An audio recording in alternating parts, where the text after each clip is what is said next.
Hello, beautiful. I'm your host, Nicole Goff. Welcome to the Ecstatic Life Podcast, the podcast for women who want it all: health, wealth, freedom, authenticity, love, beauty, all of the hidden gems just waiting to be uncovered. This is the podcast for women who are ready to discover their inner creatrix, to discover their inner manifester, and who want to find the ecstatic in every day. Hello, and welcome to another one of the Between Seasons episodes of Ecstatic Life. Today, I have a very special treat for you all. This is a recording that I did on the Fearless Motherhood Podcast. And Andrea and Shelby had me on, I think it was their episode number 8. So early on in their podcast, Shelby, as you know, if you've been following along, has since left Fearless Motherhood and sometimes comes on to do co-hosting episodes with me. She will be doing one coming up in the new year with me. That'll be really awesome. We talked about that a couple episodes ago. So if you didn't catch that one, go back a couple episodes and check that out too. We did a whole new intro. So I was on Fearless Motherhood talking about my feminine reclamation journey. So if you guys have been following along, then you know this has been my awakening story. So I went from burnt out, totally martyred, just, I'm a mom of 5 and I was in the thick of it. I was totally resentful of my husband. I felt like a complete victim, honestly, victim to the world, a victim to my circumstances, and pointing the finger outwards in a lot of ways. And so my feminine reclamation was a story of coming home to myself, coming home to my body, healing my nervous system, tapping into my soft powers, to really slowing down, paying attention to me, giving me what I needed, nourishing my passions, nourishing my body, really bringing joy and aliveness back into my life. And this had the cascading effect of not only healing my nervous system, healing my autoimmune problems, all of the health issues that I was having, healing my sleep, totally resetting my circadian rhythm, but also cascaded into my relationships. So, I broke ties with some things that were not serving me. And I opened up to these immense possibilities, such as my coaching career, such as this podcast, such as the workshops and the retreats that I'm leading now.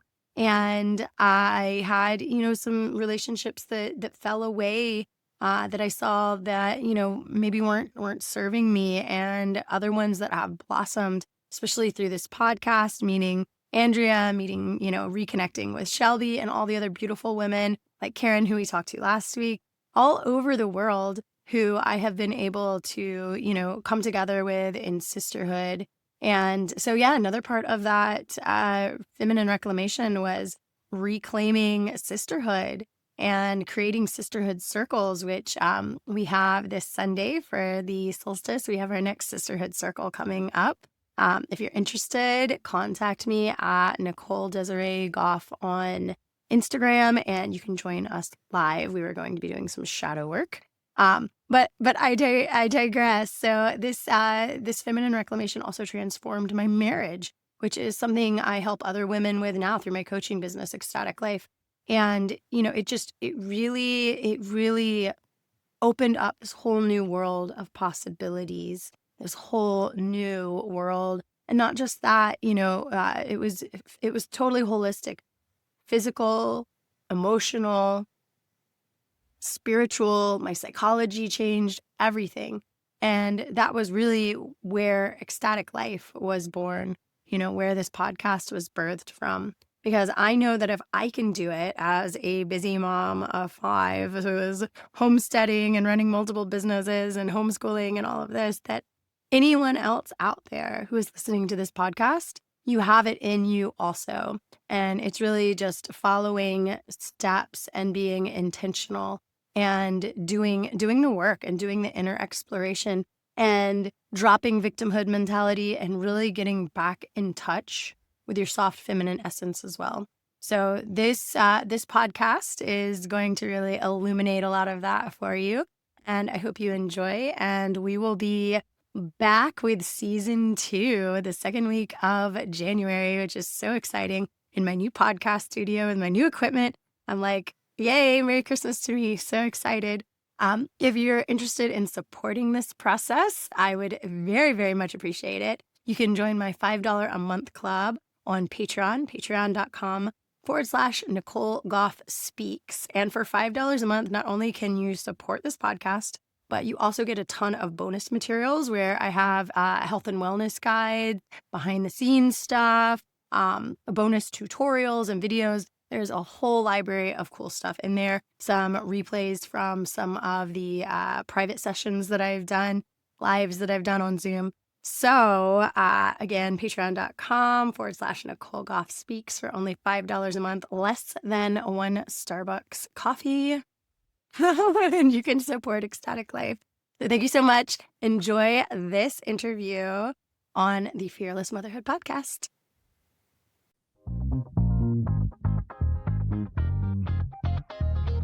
Motherhood. I'm Andrea, and I'm here with my co-host, Shelby. Hey. Hey, so today we have a special guest with us, Nicole Goff. She is first and foremost a mother to 5 and a Grammy to 1, beautiful, talented, free-range children. She is a homesteader, a homeschooler, a writer, and a poet. She guides women in bringing the joy back into their lives at Ecstatic Life Coaching. She is co-founder and administrator of Four Corners Community School, where their mission is to empower their community to raise the future visionaries and leaders of tomorrow. She is also the mother half of the mother-daughter birth coaching team at Aurora Holistic Birth, where they practice radical birth education and support with the intention to help create a world where mothers and babies both are born in dignity and sovereignty. Welcome, Nicole. Hi, thanks for having me. Oh, thank you for joining us.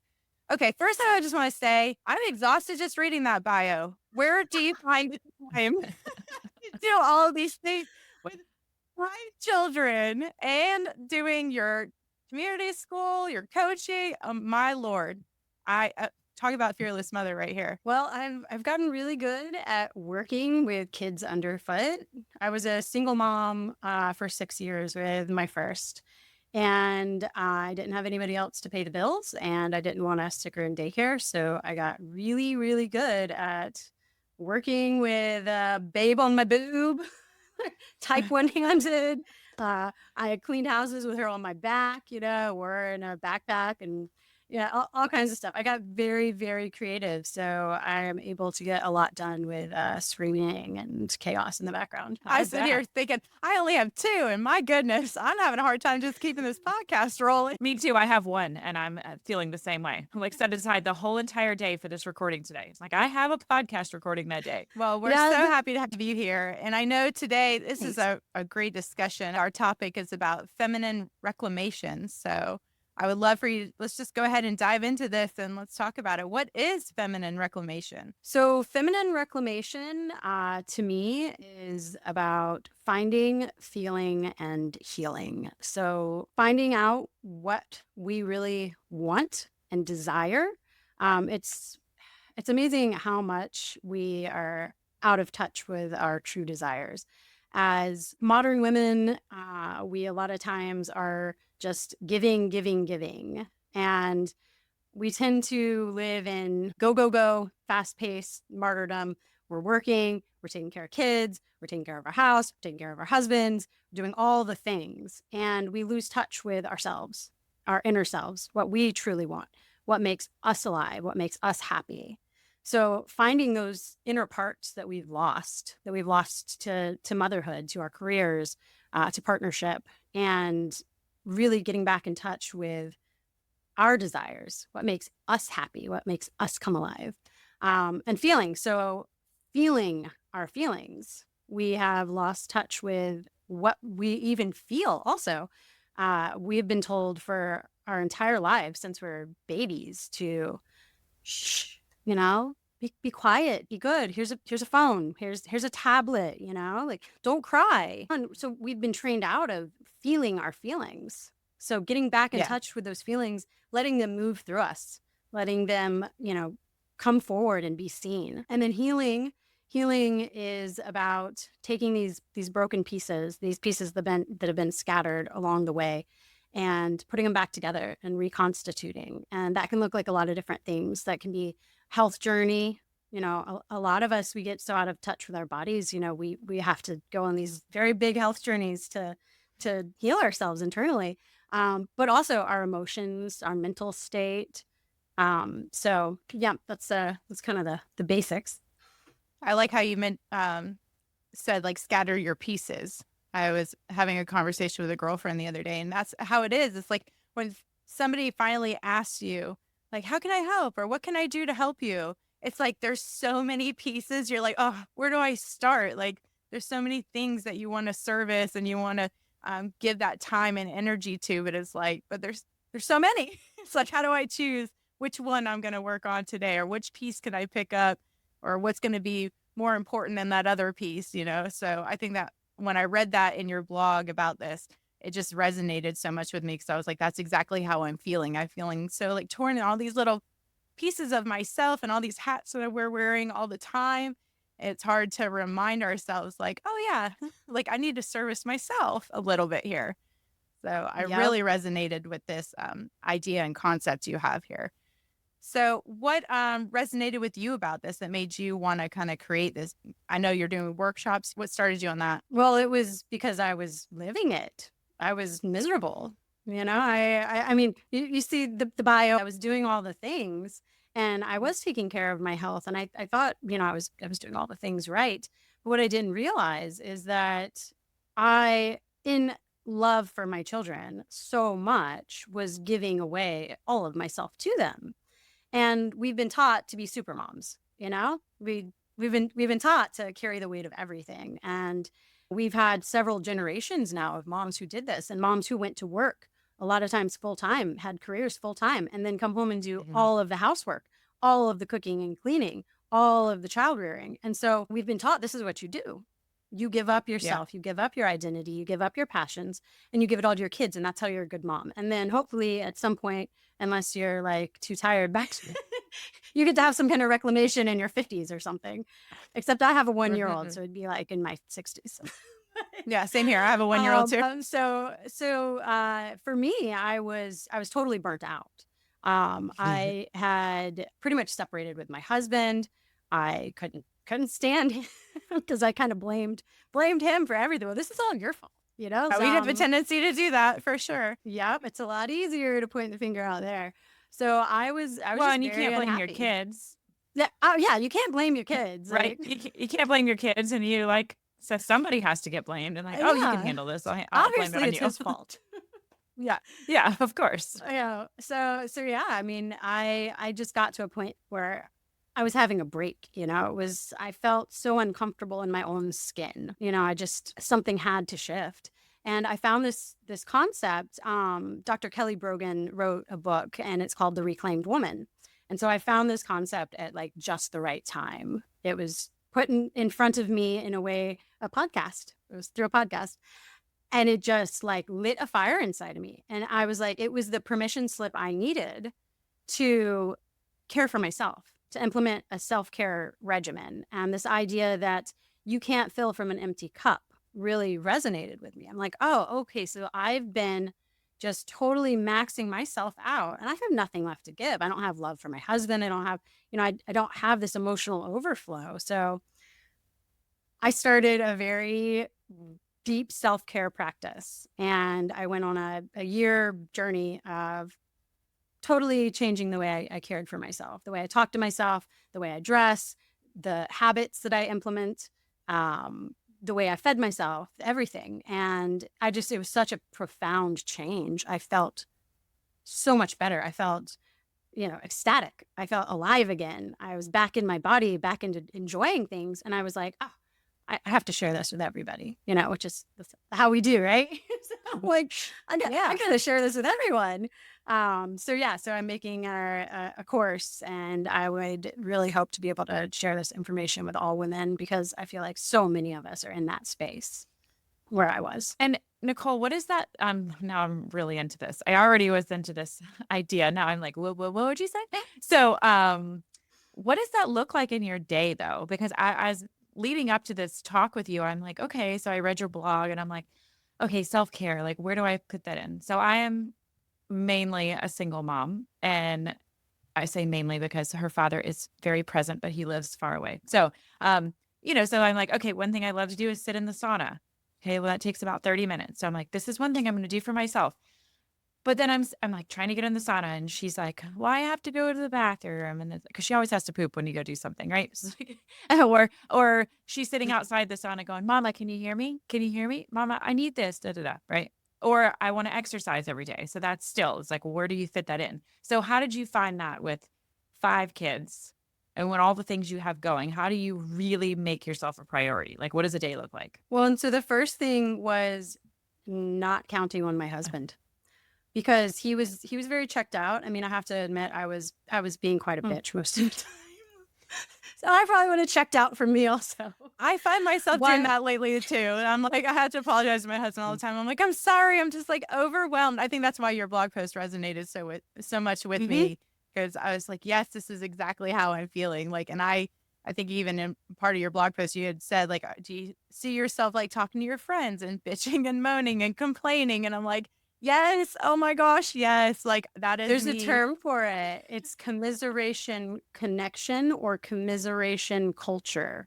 So this is something we have women, it's a protective mechanism that we have developed, because when we get together, we try to make each other feel felt and heard and understood. We create connection. That's what we do. And so we just bitch about how terrible our husbands are and how terrible our kids are, which isn't good, because we create our realities by speaking them out loud like this. So we're further enforcing how, terrible our lives are. But yeah, I mean, it's, it's a way to self-soothe in a lot of ways, which is a lot of the things that end up happening. I was drinking a lot of wine back then. I don't drink alcohol anymore now. I don't feel any need to. But it was that, mom needs her glass of wine at the end of the night because now the kids are asleep and I need to wind down.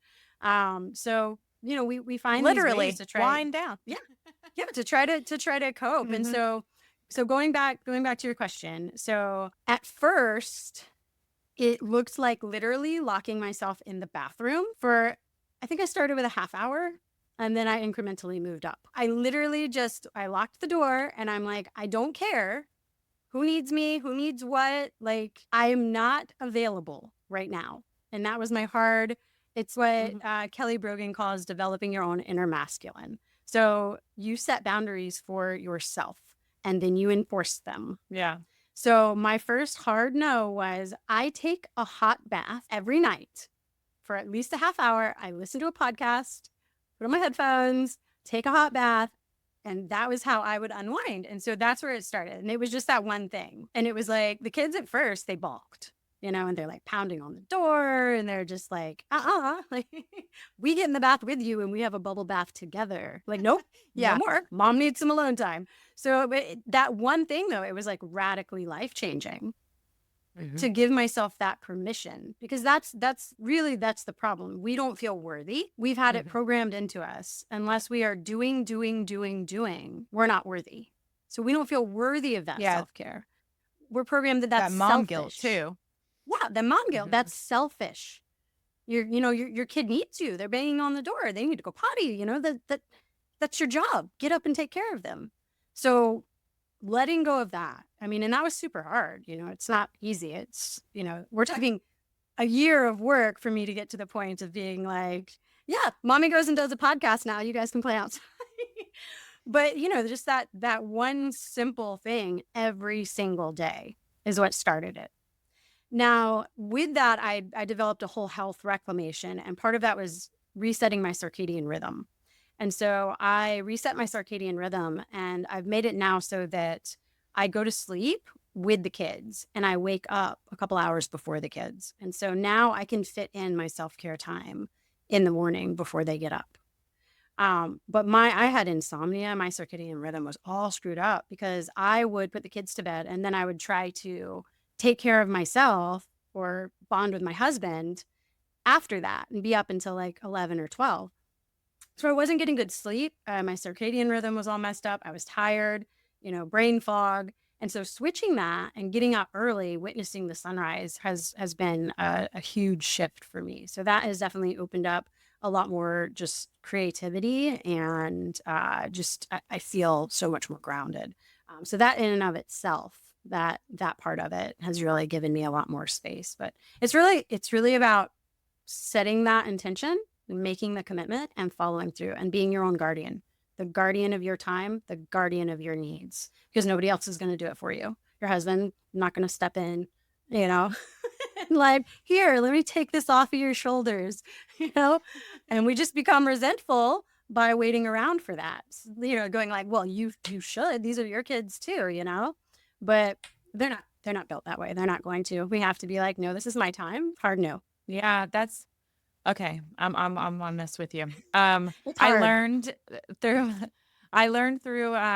therapy what codependency was, and I didn't really realize. I thought codependency was like, you have this relationship and you're like, I can't be without you, like when you're a teenager in your 20s. That's not it. It's I need to fix whoever in the room is not having a good moment. Well, that's one thing once I realized that I do that, it really was a change for me. Like, 'cause when I walk into the room being such an empath, I just soak all the energy in. So, and I live in a very communal space. Like my parents live on the same property as I do. So I am with them every day. If I walk in and my mom or my dad's having a moment, I just suck it all. I don't anymore, but I would just suck it all in. And now I need to fix. What can I do? What can I do? Forget everything that I was doing. So now my day's behind and everything. So figuring that out was a good step for me. So I'm just adding that to this. And then nope, this is what I'm doing. So I'm going to get back on this track because now you're inspiring me to do that. But, I'm on a mission. I just walked up here to say hi and put my laundry in. Now I'm going back and I'm going to sit in my sauna. Well, and Yeah, then once it's like kids get empowering. used to that routine too. There's Mhm. it's the 3 weeks before it becomes like a routine, an actual thing. So probably after a while, like, oh yeah, every time at this hour, mom leaves, they'll find something else to do, or they know that you're going to be back in an hour or 30 minutes or Become whatever more that time frame resilient. is. Right. Yeah. They I think learn how that's a to good go tip. get their own glass of water. Yes. I was like, oh, wait, I can reach the sink. Mom doesn't have to do it. Yeah. I have a 1-year-old. So, they obviously they can't get their own glass of water, but they all have learned more resilience, I think. But their older sibling can. Bingo. I think that since I only have one, and I don't want to make this whole podcast about me, but I'm just relating here my things. Like I have one and I know she's my only one. So I'm like savoring all this time. And when she's like, read me a book while I go potty. And I'm like, no, I need to do this for myself so that my day runs smoothly. Then I feel guilty because I'm like, she's only going to ask for that for a little bit longer. And then that's going to be over before I know she's going to be a teenager and want nothing to do with me. But then I'm going to be in my 50s. Right. So like, meanwhile, I'm not taking care of myself. So that's where I run into that hard spot is like, no, mommy needs to do this for me where it's, but then I want her to see that I'm doing that. I want her to see that I'm working. I take her to work with me. She's with me through all things. So there's that trying to find a balance there. Yep. And we're not to the fearless moment yet, but that right there was my fearless moment along this subject, Yeah. Like, what am I modeling for my daughters? Mm-hmm. When I realized I was martyring and that was what they were seeing, like, oh, I don't want this for them. I don't want them to think that they have to give, 150% of themselves to somebody else, to their own kids or their husbands or, I want them to take care of themselves and to know that that's okay. I saw my older two emulating those behaviors, and that was an eye opener for me. I was like, ooh, I'm not teaching them good things by doing that, because someday they'll be moms and they'll think that's how you mom. So yeah. Right. Yeah. Nurses do that a lot too. Just being a nurse, we're huge empaths. So what Shelby was saying, how like you walk into a room and there's unrest or upheaval or something going on, like as nurses, we're like fixers. Yeah, you want to go in and you want to like give aid and help and fix it and make everything all better and tidy it up. And it's like sometimes you can't do that. And it's okay to acknowledge like when things are not your area to deal with. And I think that's what you're even touching on with the kids, like getting their own glass of water, like teaching them those things that they can do for themselves. And I know that my oldest, now that she's starting to do certain things, and I was in my little bitch fest moment one day before I read your post. And I was like, nobody asked mommy if she wants something to drink, or nobody asked mommy what she wants to do today. Like, let me just serve everybody else. And the next day she gets up and I hear her in the kitchen, and I'm like, what is she doing? And she's like pushed up a Getting her a chair, glass of water. and she went and got a cup out of the cabinet, and she poured her own orange juice and then poured me one. And she came and brought it to me. And I was like, now I know that's not the response I wanted. I didn't want to bitch at her to make her do that, but I was so proud of her for like doing it on her own. And it was like a moment where I was like, I'm so proud of you. Look at you. Like, I knew you could do it by yourself. And thank you so much for giving to others. And like, that's wonderful. So it was like this little learning experience afterwards. But yeah, I think it's good for them too, because then she felt like, oh, yes. So then, of course, that was her thing. Like the whole week, she wanted to give everybody something to drink, because now she figured out how to do this all on her own. Yeah, boy, empowering lots of orange juice the going on. next Lots of generation juices. of women. Yeah. Yeah. So I like how you said like the masculine energy of having to like carve out that time, schedule it in. So can you explain to us this masculine versus feminine energy? Because some of this stuff was eye-opening to me. I didn't think about it in those terms. And also, like, you hear people demonize the masculine, toxic masculinity. We're all taught this is bad. But I like how in your blog, you kind of embrace that masculine side too. Yeah, we all have masculine and feminine energies. So masculine energy isn't male and feminine energy female, as much as men embody their masculinity most of the time. Most men embody their masculinity most of the time. And most women should be probably embodying their feminine most of the time. But since the feminist revolution, and I will say, like, I'm not, 100% against the feminist revolution. It was necessary for some things. I mean, there was definitely under patriarchy, there's a lot of stuff that's, not good for women, just without getting too much into the political stuff. No, yeah, I agree with you. Yeah, but I also believe that what the downside of the feminist revolution is that it told women we need to be men, we need to compete with men, we need to be better than men, and it equated femininity with weakness. And so in going out into the workforce and going into competition with men for jobs and being the boss bitch and all that, we have lost access to a lot of that femininity, that superpower that we had before. And so being in our feminine energy is more being in flow. So feminine energy is like water, flow, mutable, changeable, versus the masculine energy is solid and strong. And we can embody those things. I mean, as mothers, we have to embody that masculine energy for our children on a regular basis.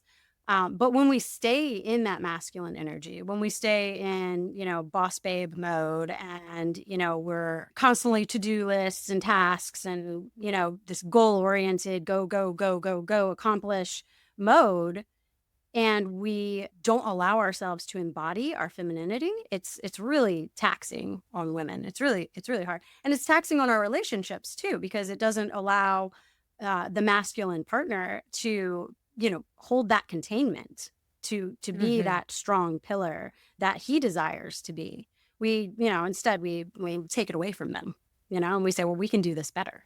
Like, oh, just whatever, I'll just take care of it myself, which we may be super confident and we can take care of it ourselves. But it's do we want to? No. Yeah, exactly. Yeah, so we don't always want to do it.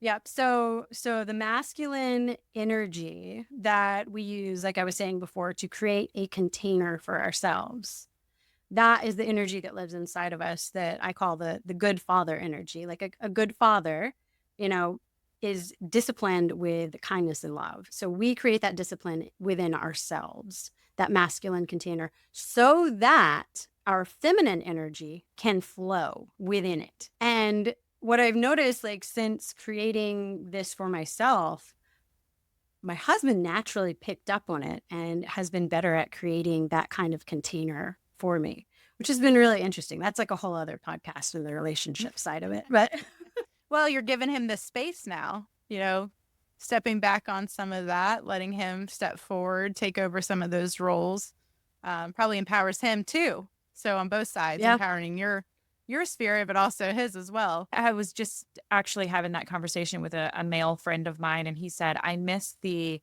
femininity of a woman. Like, that's what he said, that's what I'm lacking in my relationship. And I was like, like, this man isn't too, I never would like describe him as like a super sensitive person. He's just like, he's a manly man. And he's just like, I miss the femininity. I was like, really? Like, how did that? And that's exactly what he was saying. He's like, I know that she can do this, but allow me, like, I'm here. I am like, they're like working in the yard or something like that. And he was like, just let me show you how this is supposed to be done. Let's work as a team, but like, let me be the man, you be the woman. And it wasn't even like it was a beautiful statement that he made. Like, I really, like, he was really coming from his heart, and there was like that balance there. So that goes along with what you're saying. I think I am definitely one of those women who am like I saw a joke the other day that said, make me mad enough and I'll rearrange all the furniture in the house. Like, I can move a couch upstairs. Like, I can totally do that, And please don't ask me if I need help in that moment. I'll move the damn thing by myself, Yeah. So for sure, I don't always have a good balance with that. I'm definitely like that too. And I feel like even the feminism movement, like, I'm like you, I'm not completely against it. Like, I love empowering women, but and also like demonize like stay-at-home moms, because I know that was a struggle that I had. Because my inner feminine, after I had my baby, like, I never thought I would be the mom that quit my job to stay at home. I always said, oh, I'll never do that. And then, how things change when you become a mom.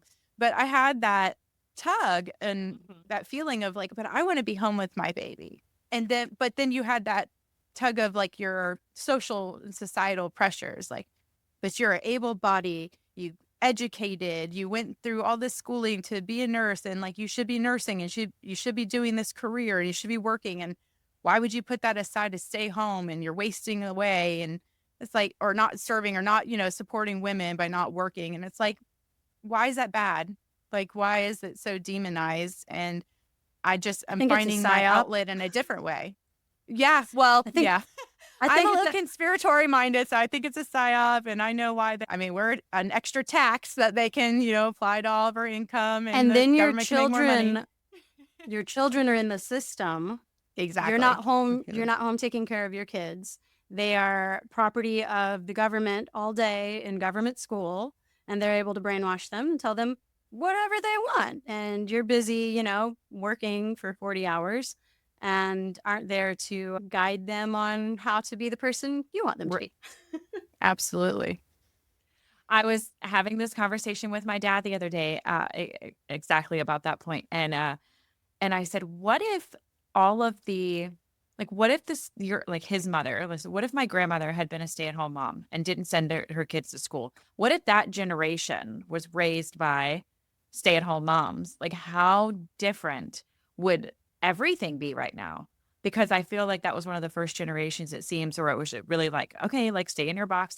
Even the hippies, my parents going through the 60s and 70s, my parents were definitely the hippies that went off and went sailing and raised their kids and, had long hair.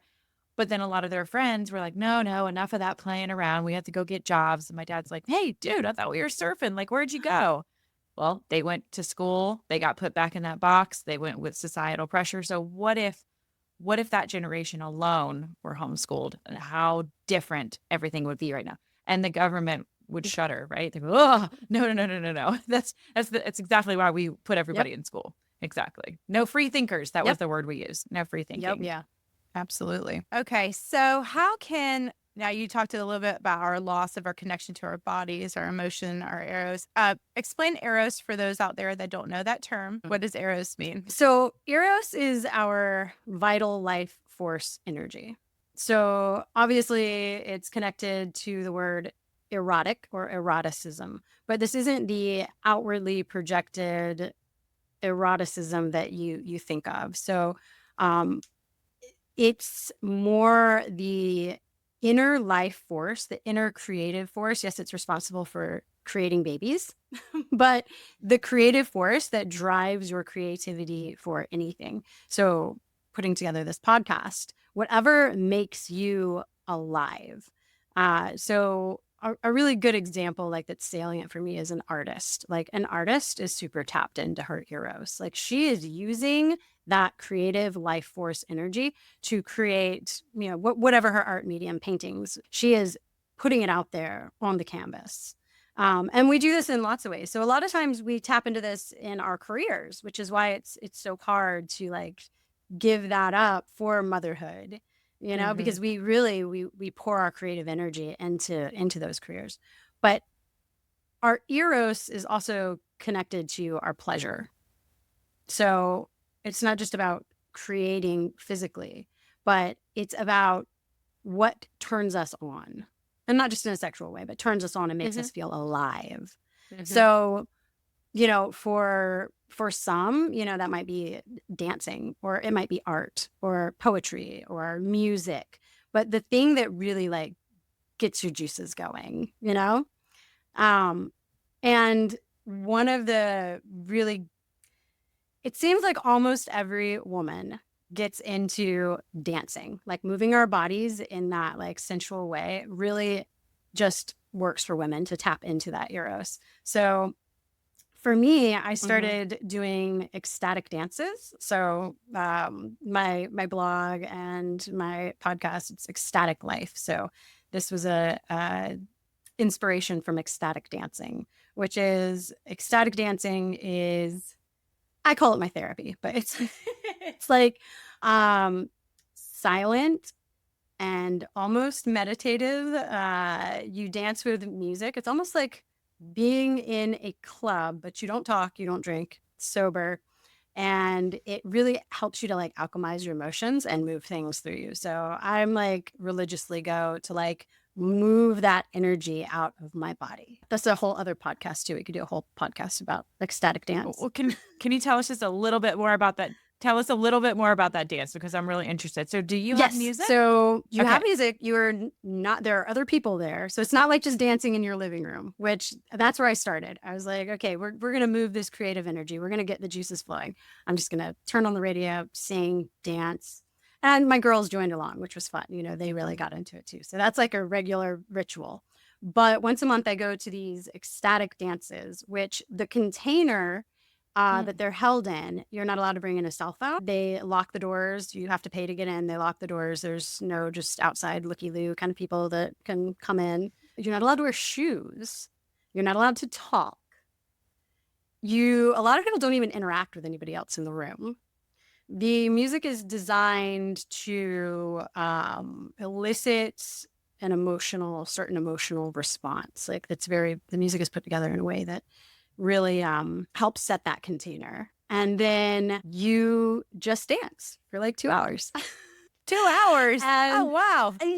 yes. And it some people do like yoga or stretching or meditate or do other things too. Some people like twerk. Some people like, it's just like you're moving the energy through you. And so I've had really, really big emotional breakthroughs by just moving certain things through myself. One was jealousy. So I've been a very jealous person my whole life. And I was like, with the intention, we're gonna work this out. Like, where does this live in my body? It's a stuck energy, right? This is like, it's a stuck energy. It's not a healthy energy. And so with that intention, I found where it was living in my body and I moved in a way. It's so hard to describe, not just with words, but I moved in a way in order to move this Nicole. energy out of my body. And it came out. I described it to my husband when I got home. I was like, I was embodying like a lioness, like a feral cat energy. And you're allowed to make noises. You're not allowed to talk, but you're allowed to make noises. And I like kind of growled like while I was dancing. I'm like, this is like "Urgh." Mhm. It almost seems silly talking about it, but in the moment, like it really, like there's such a release that happens, and like to have this safe space where nobody's judging you, nobody's like laughing at you. My husband, when I'm telling him about it, is laughing at me, but at the time, no judging you. It's very, very Yeah. therapeutic. It just like unlocks so much stuck energy in your body. Yeah. Is there some music you could recommend to like we have dance parties. My daughter and I have dance parties all the time. Usually we turn on Bob Marley, and to me that's a really spiritual moment. So that's my spiritual dance. I let my dreads down. We jump around the living room, and Selah's like, "You look just like Bob Marley." But is there some music that you could recommend for that? Because I'm loving this. I would just go on Spotify and do a search, and you'll come up with playlists. Also for ecstatic dance ecstatic playlists dance. or tantric dance playlists. Okay. Is another one, and it's a lot like club music, but like kind of tribal and yeah.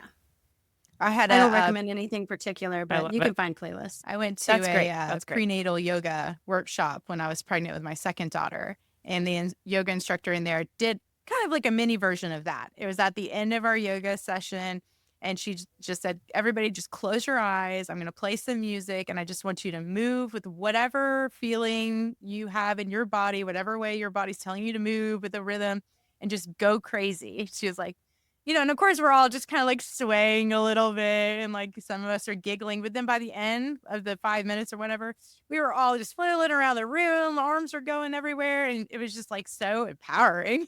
I was like, wow, all Yes. this energy. Like, So imagine like coursing. after an hour. Yeah, that's what I was like, 2 hours, man. I like, we did that for like 10 minutes, and I was like already like, oh, okay. But it was really exciting. And maybe that's where the ecstatic comes off of, like feeding off of everybody else's energy, because like after a while we all open our eyes and we're all just kind of like dancing with each other almost at that point. But you see somebody else going crazy over the corner, so you're like, okay, well, I'm gonna swing my arms a little bit more, I'm gonna move a little bit more, and then before you know it, you're flailing like a little ballerina all through the room. A pregnant ballerina. But how beautiful is that? Also, I think that I am relating to this because I feel like I've had these experiences within yoga, and a lot of emotions come out of me. Like I'm quick to cry. Like I get choked up very easily, but I can already see that I'm going to be like bawling my eyes out the corner. I cried a couple of times dancing. during an ecstatic dance, and they actually have a little quiet corner at the place that I go. They have a little quiet corner for if you're having too many feels, you can just take yourself out of the dance and go into the quiet. Yeah, that's amazing. But also to be able to look around you, like you're saying, Andrea, you all start, which I think, Nicole, I was invited to this, the dance that you're talking about by my acupuncturist. She's asked me several times to come. I think it might be the same thing. So I will take her up on that very soon because I'm excited about that. But I can see myself in there, to start, I'm going to be like really timid. But then to look around and be in a space where you can really fully let yourself out. Like Andrea, you in that yoga, where you're like, okay, this is cute. Okay. And then someone lets a little bit loose. And then, so I think that in itself is so empowering and so beautiful because we're all, even in a yoga class where you're all supposed to be doing your own thing and supporting each other, it's like, oh, I shouldn't have worn this shirt. Oh, are these pants okay? And then by the end, everyone's just really letting loose. So if we could implement that into our lives more daily as women, to allow everyone around us to truly be themselves and to let their emotions out. Maybe we wouldn't have any as many emotions stuck in our body. For right? sure. If we And could so do that. that's part of the ecstatic habits is what I am calling my workshop. And so one of the ecstatic habits that I've implemented, and that's something I don't have to be with other people, just for myself, is intuitive movement. And so that might look like dance, or that might look like yoga. It's just feeling your body, like, what does my body want right now? And just giving yourself like 10 minutes just to move. However, and this is part of my morning ritual when I get up before the kids, it's like, what needs to be like stretched out? What's feeling tense? And maybe my hips are feeling tight. I just need to like, I put on music, sway, just feel into it, but totally intuitively, like, what does my body want? And so that practice in and of itself, like getting in touch, as I was saying in the beginning, a lot of us, we don't even know what we want. We've been so divorced from our own pleasure that we don't even know. Or we might say, oh, I want a nice car and a bigger house, and I want to have a good relationship. I want love in my life. I want my kids to be happy. These things that, going like deeper. What do we truly desire? And getting real Like our quiet, purpose, getting our- still, purpose. And also it can be surface level too. Like, I want to be skinnier. It's okay to be shallow also. I think that's another thing that we've tried to train out of ourselves. Like, no, it's okay to want to be hot. It's okay. That's fine too. I want to have red hair, so I dye my hair red. But yeah, so tapping into that, like, what do we want? And to start, like, what does my body want? What does my body? We ignore our bodies until they are crying out in pain, until we break down. We have anxiety, or we manifest some kind of a disease. The worst, it's like, I look at people our age and a little bit older, and they're starting to manifest cancers because they've suppressed and repressed. Uterine cancer from repressing and holding that all down. Or you develop, back and shoulder problems from carrying all the weight, lower back problems from holding your emotions in. There's all kinds of things that our thoughts and feelings get stored in these body parts, and we ignore them until finally they're like screaming in pain, and you have to go to the doctor. You have to get chiropractic, but it's a lot of times the solution is to bring that stuff up. What is your body telling you? What does it need? What is she craving? What is she asking for? Yeah, absolutely. I mean, and stress is definitely the killer and the number one cause of almost all illnesses. And if you can, I know that's easier said than done, but if you can help just lessen that burden little by little, you can't do it all at once, obviously, but making these small steps can have a huge impact on our health. Absolutely. So what are some other tools or tricks? I like how you refer to it as your feminine superpowers. So I love that. Yes. So how can we tap into our superpower and reclaim that and just be in touch with our feminine self again? I know dancing, that was one way. What's some other ways that we can implement this in our lives?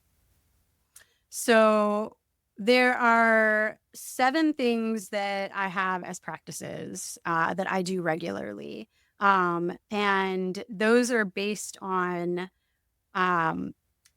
I guess, like, I created a self program for myself. As I started out, like you said, it's like little by little, it's incremental. I started out with that 30-minute bath, and it's like, it almost becomes kind of addictive though, because you're like, wow, I feel so much better. Like, what else can I do? What else can I get away with? Like, Yeah. Before I was able to give myself permission to be like, no, I actually deserve to feel good. No, I actually deserve to have time for myself. Like, no, I'm actually worthy of these things, It's like, oh, wow, this is fun. This is exciting. So like, where else can I grab things? But it starts with, like I said, maturing that inner masculine, creating the container for yourself. And that's a lot of times hard nose, boundaries. And once you have that in place and you create that containment within yourself, the second thing is, to me, getting out of the victim consciousness. So I realized, and I hired a coach, and she helped me with this. It was not something I'm not sure if I could have done it on my own. It's very hard to look at yourself in that way. So that might have been the best $700 I ever spent. I hired a coach and did a 6-week coaching session. And I really examined in what ways I was playing the victim. I was engaged in this victim triangle where I was the victim, and there had to be somebody else that was the perpetrator, which was usually my husband, or it was just bad luck or my life and, poor me. And, it's just that way because I have so many kids and I have so many responsibilities.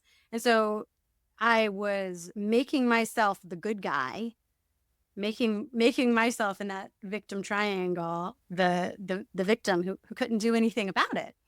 And getting out of that really changed my whole perspective. And I started noticing where I was doing it in other areas of my life, and I'd catch myself all the time just in little simple things like, well, I have to. That was a big one that I tried to take the have to out of my vocabulary. I have to go feed the animals. I have to take the kids to the doctor. I have to drive and go pick my kids up, and all these things that you have to do. And it makes you the victim of your own life. And so I removed that from my verbiage, and what do I get to do, or what do I want to do, or and that was a big change. And then I think that's great after advice because there's that, so many people out there that fall into that victim category where they're just like, oh, woe's me. It's everything, everybody else's, and nobody's willing to actually like take a look and step back and go, okay, what's the common denominator here? Seems to be me, like in the middle of this. So am I having these crazy emotions that I shouldn't be, or what is making me feel so defeated all the time? And I feel like that's like, that was almost even our younger generation now. It's just like they can't hold jobs, or they're quitting right and left, or this victim mentality of like, oh, well, society isn't, supporting me, or there are no jobs, or this and that. It's always blaming others and other things instead of saying, okay, well, this is my situation, but how can I propel myself out of this and take that power I think we back? all do it on some level. I think we all do it because it's easier, one. And also we all want to be the hero of our story. Nobody wants to be the bad guy in the story. And it's hard to look at yourself and say, oh, wait, maybe I'm the asshole. Yeah. Maybe I'm the one that needs to change. So, but it's liberating. Like, I think that was one of the huge things, the huge shift in me. It's so liberating to see, oh, wait, I'm in control of that. I'm in control of how I feel. I'm in control of my own feelings. I'm in control of my own reality. Nobody's making me anything.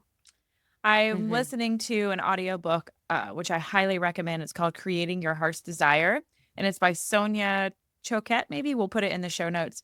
And just this morning, I was listening, and she said the exact same thing: remove the have to, because it's creating your heart's desire. So whatever you put out there, so it's, oh, just like you said it, Nicole, I have to go do this. I have to go do that, instead of I get to.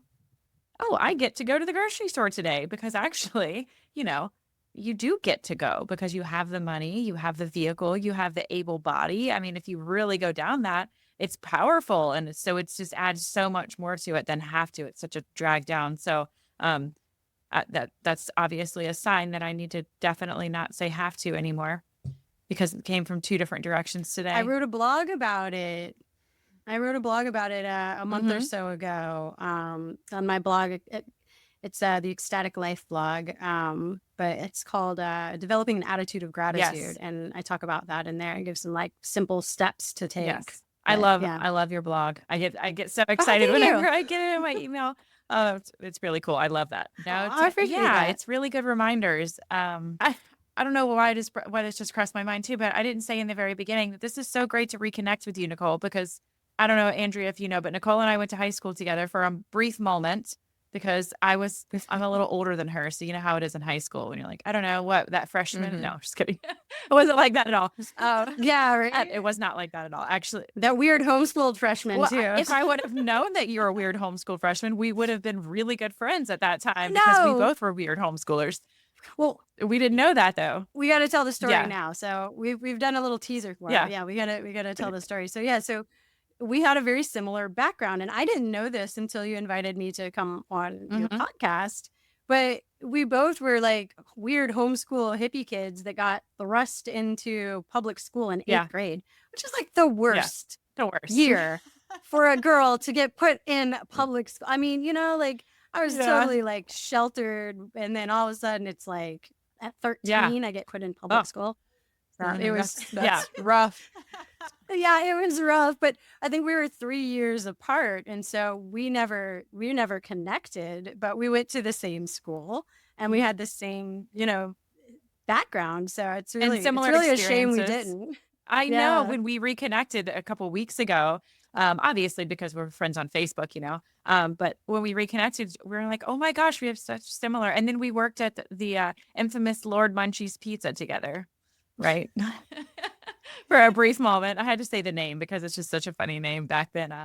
But I actually mentioned you to my sister though, and she said, "Oh my gosh, I remember her." So we're gonna have to do some connecting after this. The podcast connecting. Yeah. Friends. So that leads me into another thing I'd like to touch on with this. One of the things is developing positive women's spaces. Yes. And so I'm mentioned before, and in my blog, there is this split that happens with women that it can be called the good bad split or the Madonna whore split. Mhm. So I got labeled on the whore side when I was in high school. And so I had a lot of very bad memories from high school. I left in 10th grade and went back to homeschooling because I had a very bad reputation.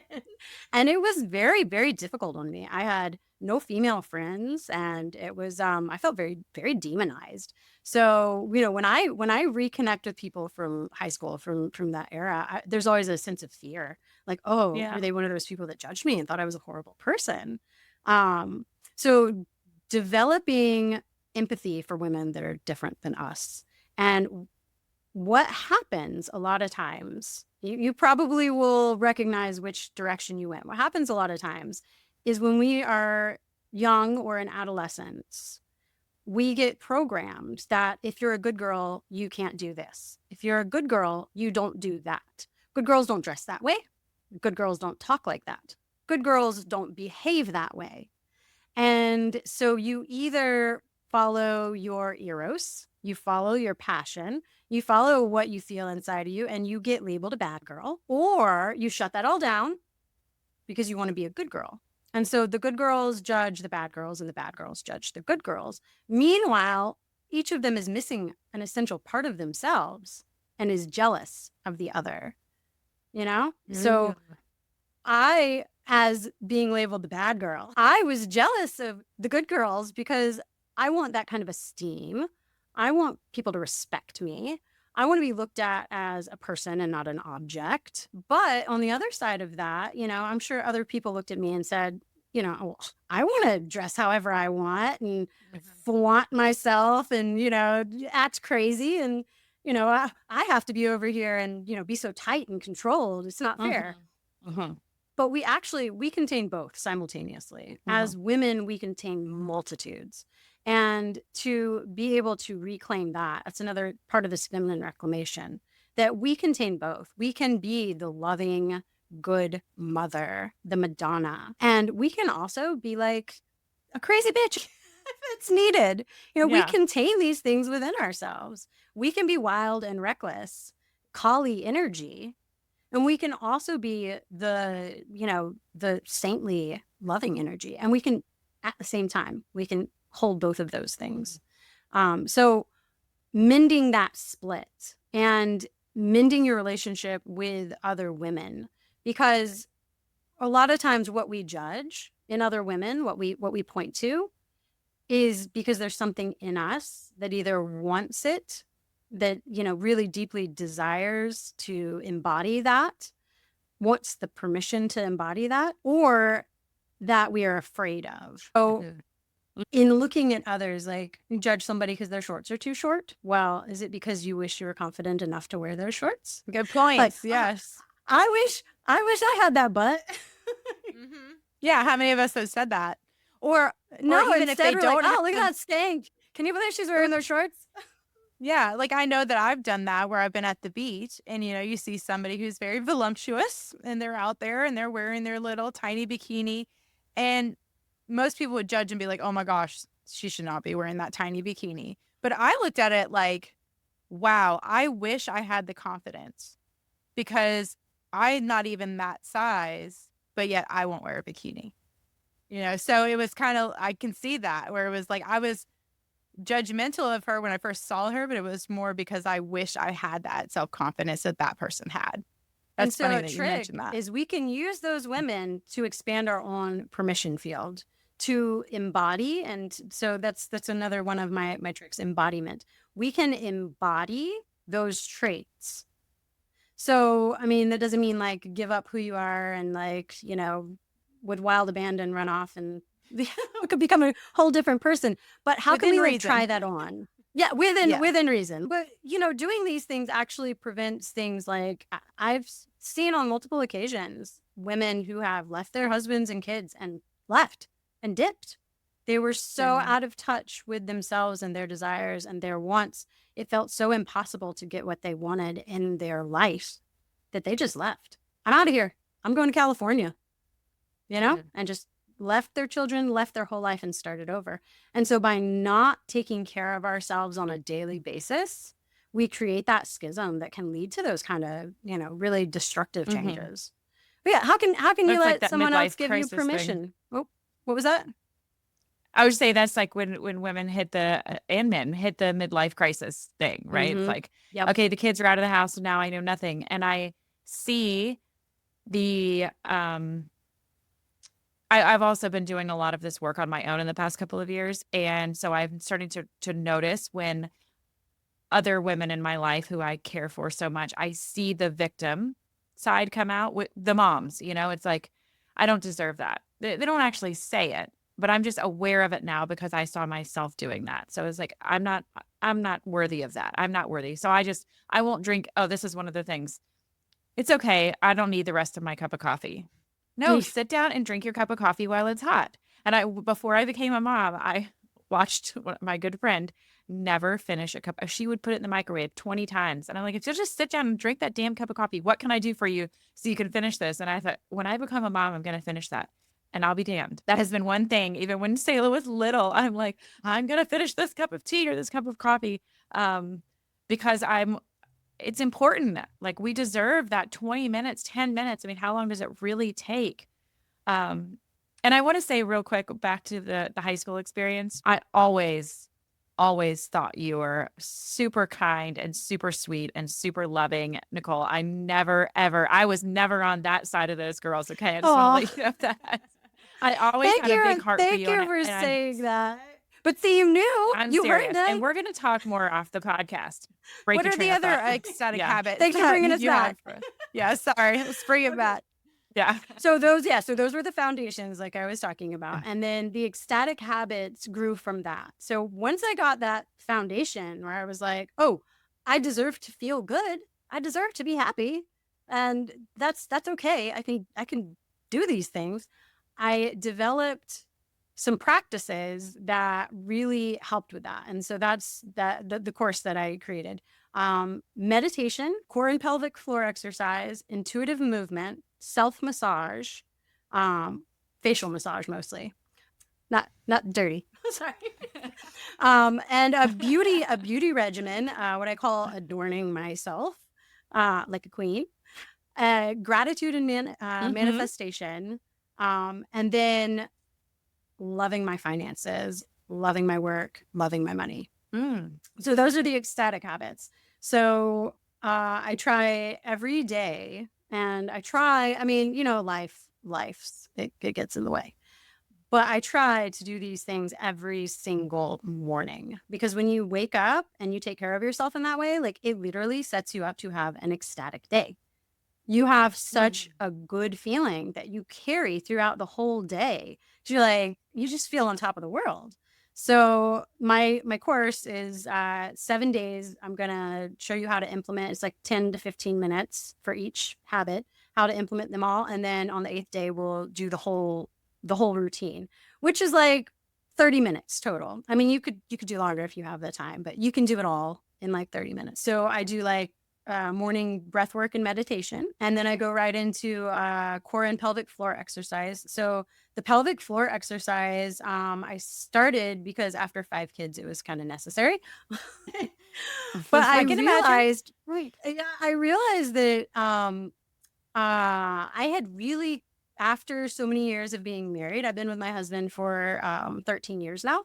And after so many years and really growing very resentful of him, and like I said, we separated. We got to the point where we didn't like each other very much. I had cut off my sexual energy. I had cut off my, my whole like pelvis and hip area were just like, no go. No go. Yeah. I didn't even want to think about it. Like, I actually was celibate for 11 months because I was just like, nope, nothing. And by doing these core and pelvic floor exercises, it reawakened, like I finally got some blood flow down there and then like reawakened my sexual energy. And like, we actually need that. You know, I don't want to go into early menopause because I'm like so repressed and, like, but we need that. We need that as part of our eros, our, creative life force energy. A lot of that is in our womb. That's where it comes from in a lot of ways. We grow and birth children. We grow and birth ideas. We grow and birth things into existence that never existed before. And so it was the physical practice actually led to, a kind of an emotional and spiritual awakening too. So that's a big part of my routine. The intuitive movement, Well, which I yeah, and talked even about. in yoga, sorry to interrupt you, but even in Oh, no, yoga, you're fine. like pelvic floor and stuff, I was just thinking like that's your root chakra, like when you go through the chakras. And they say usually like that's your foundation is what they kind of like relate it to. So if your foundation is cracked or crumbling or not adequate, like it messes up everything else. All your chakras are all in a bind. So that was one thing, like that's definitely where I hold on my tension. I have all of my hip problems and ailments. And so, yeah, just doing like working on that area, I can see can unlock all the other aspects of your life. And the dance helps with that too. So part of the intuitive movement, one of the first things that I really got into, and I'm sure I don't do it, but I'm sure belly dancing would really, really help with this. Oh, yeah. But just probably the moving your hips in like a figure 8, that was one of the first things I just started. I just moved my hips in that way, and just that movement in and of itself. And I started out so tight. I was so locked up and I couldn't believe it because like, I used to be super flexible in that area, but I had just been storing those emotions in there for so long. And that movement really helped to start, unsticking some of that energy. But yeah, the intuitive movement, and ecstatic dance is awesome when you can do it, but just moving how your body wants to move every single day. And I like to put on music, if it's early in the morning, the kids are asleep, I can't. But, sometimes I'll just in the middle of the day, like it's cleaning time, we'll put on a loud playlist and just go to town. I mean, it's just me and the kids. I'd be as silly as I want. Yeah. Well, sometimes when I can love tell that. my oldest, like she's got that pent up energy, that's what we do. I'm like, turn on the music, we dance it out. And then before we know it, we're back to a calm household. Everybody got their sillies and their wigglies out. As long as you're not dancing to that song. Yeah, right. Because then Yeah, no, we do more. I don't want to shake it either.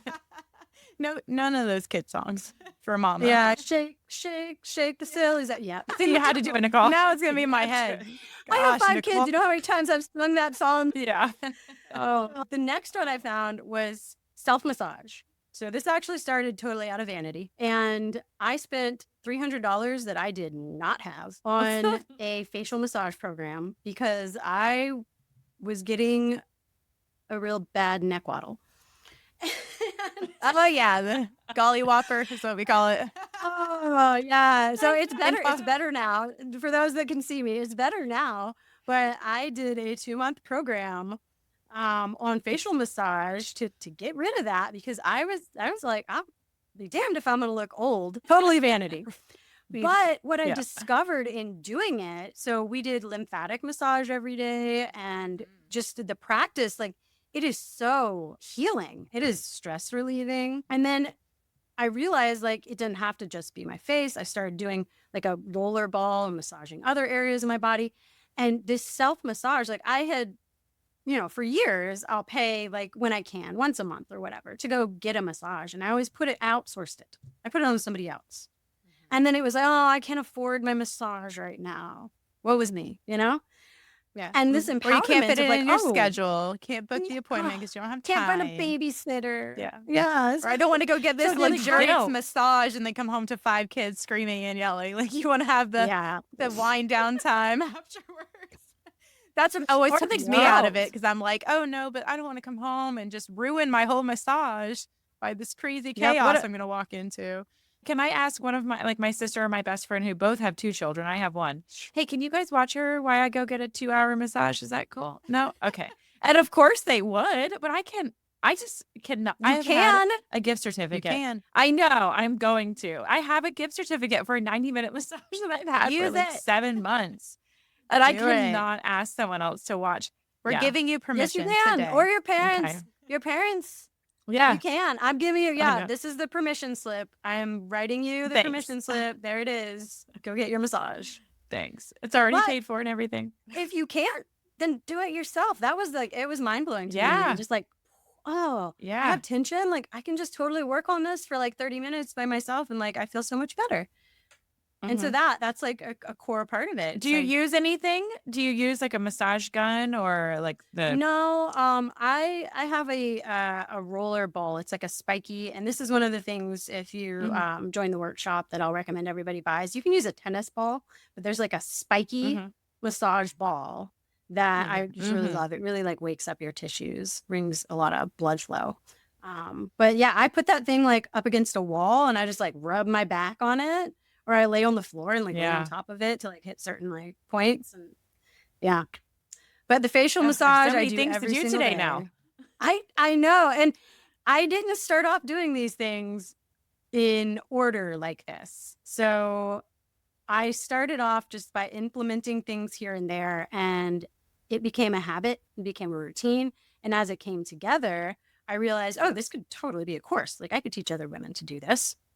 It doesn't have to take a Mhm. long time. 30 minutes in the morning, I can get all this stuff done. So adorning yourself is the next one. I used to be a very like, yoga pants and a t-shirt. That's my You wear. know, Yep. And so I have banished the yoga pants look. It's not allowed anymore. I don't leave the house. Well, okay, sometimes I do. But most of the time I try to care about what I look like again, because that's one of those things as single women before we have kids. We care a lot, we take care of ourselves. I got my nails done at a salon the other day. It's Wow. crazy. I know. And, just those things that we stop allowing ourselves, like, oh, it's selfish. Like, oh, I don't need it. Like, oh, my kids need a haircut more than I do. And, oh, why bother putting the nice shirt on? Because my baby's just going to spill chocolate milk on it anyways. But I found that it really affected my self-esteem, because when your hair is greasy and your shirt is stained and you're just wearing the same old yoga pants every day, it's really hard to feel sexy. Yeah. And so Yeah. I Well, I'm a single mom, try. so I always dress up to go to the grocery store. Nice. I never remember those know. days. I remember those days. Hey, you never know who you're gonna run into. That was And then you're like, Yeah. dressing up, or at least putting yourself together. Like I wear the yoga pants, but I also like wear nicer shirts, or like I put on makeup. I try to do my hair. Like I try not to just like walk out of the house in my bedroom attire. But somebody had told me that when I got pregnant, they said just make that a priority. Every day, get dressed, even if you're Mhm. going nowhere.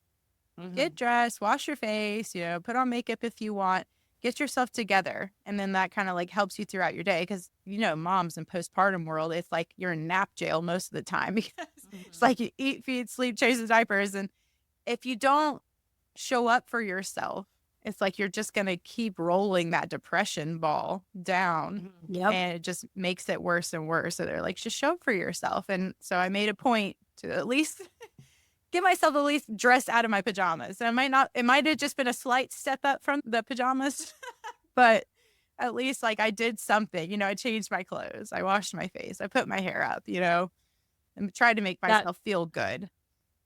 That first shower after having your baby, and like your first shower, and then you get out and like the baby's sleeping and you're like, do your hair. And you're like, wow, hello.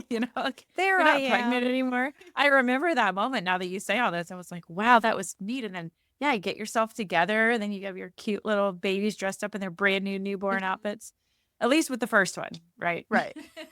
The more I So, have, yeah, the it more feels I good. just stayed naked, and Yeah. the baby stayed naked. Yeah. And it's like, Yeah. I remember that with the first one with the cute little outfits. And then Yeah. like by the fifth one, I think for 2 weeks, like we barely wore any clothes at all. Yeah. Like we're just in the bed bleeding and leaking milk everywhere.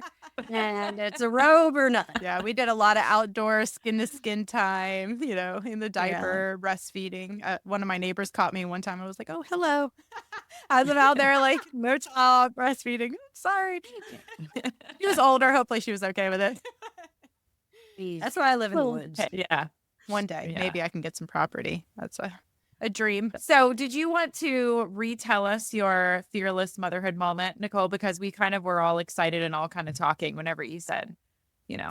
Yes, I would like to. Since it's the Fearless Motherhood podcast, I was thinking about that, and I've had a lot of fearless motherhood moments, and so I'm like, well, what most resonates with the topic that we're covering today? And so, like I said, for me, it was the realization that I was setting a bad example for my daughters, and then doing something to correct that. And admitting it, saying, hey, you know what? I have not been doing the best job that I could be doing, and changing course. And for me, I saw my eldest too talking bad about men, talking bad about the way they looked. And it's embarrassing, it's embarrassing now to say, but I would see them embodying this like kind of, hard, bitchy attitude. And I'm like, ooh. And, I could see my mom, and then how it went to me, and now how it was going to my daughters. And I'm like, ooh, I don't like that. I don't want them to have this built-in unhappiness with their womanhood, with their femininity. And so it's now a little bit of a process of kind of untraining them out of it. And for my 18-year-old, that's definitely harder because, I was a single mom with her, and I had to do everything. Her dad wasn't hardly in the picture. And when he was not super stable. So, I had to be mom and dad a lot of the time. I had to really embody a lot of that masculine. And a lot of it's given her a really bad attitude towards men. And so now trying to work with her to see like, hey, maybe your mom and your nana weren't right. Maybe we taught you some bad habits. And this is actually maybe like a better, healthier, happier way to view things. So yeah, really owning that was fearless for me. Nobody likes to be the bad guy. Nobody likes to be wrong. Nobody likes to admit their faults. And so that took some courage for me to do that, and to say to my girls, Mommy was wrong. I was wrong. I shouldn't have said bad things about your dad in front of you. That was wrong. I shouldn't have talked bad about how, dads are just so lazy. I wish you would do the dishes every once in a while. You just say the comments like that. They started copying, I had to have a moment of embarrassment and like, wow, yeah, mom should not have been doing that. Sorry, guys. Well, that's so true. Kids are, they really do. It's like looking into a mirror sometimes. Like they flip it on you and then you're like, ooh, like where did they learn that from? Oh, I know. And you don't like to see that, but that's a wonderful fearless motherhood moment, because I think a lot of moms can relate to that sometimes our actions trickle down to our children, and then our children pick up these habits that, not necessarily ones we want to pass down generation to generation. And it's mostly unconscious, we got it from our moms, who got it from their moms, who got it from their moms. And it's generational, we pass these, they call them the mother wound. I don't know if you guys have heard of that, but the mother wounds, we pass the mother wounds down generation to generation to our daughters. And it's up to us if we want to break them, to identify them, to look inside and see what are we embodying that isn't us. It's not our true nature, not our true selves, not our highest selves. And how can we correct it? How can we fix it and change it? Yeah. That's tough to really like check yourself and pay attention whenever we're speaking. Like you said, like, oh, I wish your dad would do this, or I wish your dad did that. You have to, I catch myself in those moments where I'm like, oh, she doesn't have that opinion, or she does. I mean, she's 4.5, but she's very mature. We talk a lot about everything. She's my little best friend, I have to catch myself in those moments, like wanting to vent to her, like, can you believe? Like, hold on. All these people that I might be speaking of are like her heroes in life, whether it be my mom, her grandma, or my dad, or, her dad, or whoever, just in my frustrated moments, I have to go keep that to yourself and think about what that's going to mean to her and how she's going to turn that around and use it. So that's a lot of self-control. Yeah. Thank you for sharing Well, that. and That's then a the wonderful next- moment. Yeah. Yes. And the next step is, how can we alchemize that so that we turn it around for ourselves? So we're not saying those stories to our own self. Right. That's the next step. That's what I'm working on right now. Those narratives that are, going on inside. How can we change those? Well, I find myself a lot like having this argument in my head, like, well, I'm going to tell them this, or I'm going to say this, and then they're going to say this, and then I'm going to say that. And then I go, hey, no one's listening to you right now. Like, I literally like get onto myself. I'm like, but you're the only one in here. No, you are literally washing dishes right now. The music's on. No one's and you know what? Let's be honest. You're not going to say any of that stuff anyways. So you're wasting your energy right now. Like, I have to give myself a little slap in the face, because that's so much wasted energy. And I'm creating the reality of what that argument or that discussion is going to look like when I say, I'm going to put my foot down and I'm going to say this. Okay, so how do you really want this to look? Really want? And it's fun too with manifestation like that to really think about something like, if I don't want to go somewhere, but I'm like obligated, not have to, obligated.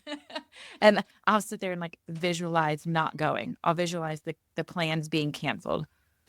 No one knows that I'm doing that. And I'm just like, There's a storm coming. I can just feel it. They're going to, it's going to be a rainy weather. Sorry about the hurricanes, guys. I really wanted to cancel some You were the plans. reason we had 2 hurricanes. Sorry. Well, thank you so much, Nicole. Is there anything else you want to share that we didn't touch on? No, I think we covered a lot. Okay, so let's recap. Where can people find you if they want to reach out to you, if they want to read your blog? Tell them where they can, or where our listeners can go to find you. So I'm all over the internet as Nicole Goff Speaks. So Nicole, Nicole, Goff, Goff Speaks. So NicoleGoffSpeaks.com, and my Ecstatic Life blog is on my website. Nicole Goff Speaks on Instagram or Facebook. And I will be launching my own podcast at the beginning of next year, and that will be the Ecstatic Life podcast. So there'll be the Ecstatic Life blog and the Ecstatic Life podcast. So I'd love to have you guys on. Oh, absolutely. We'd be more than happy. And we'd love to have you back once you launch that and see what else is going on with you. And maybe let our listeners know so they can tune in. Yeah, and keep an eye out for my ecstatic habits. I'm going to do my ecstatic habits. And that way, whenever you're ready to have me on as an example of, the ecstatic habits and how well it works. Transformation. I'll be a guest. Yes, exactly. Awesome. Well, we appreciate your time, Nicole. Thank you so much for coming on. And listeners, I hope you enjoyed this topic. I hope it was an empowering conversation for you as it was for me. Please check out Nicole, go to her websites, read her blog, very insightful stuff she has to offer. And then also just reminding you fearless listeners out there, we're a value for value podcast, which means we just ask time, talent, and treasure. If you find anything from our podcast that you enjoyed or want to help support us, like, subscribe, share, monetary donation if you want. There'll be links in the show notes. Also links to all of Nicole's stuff so you can find her there. Thank you guys again for listening. And until next time, stay fearless. Stay fearless. Thank you, Nicole, so much. Thank you, ladies.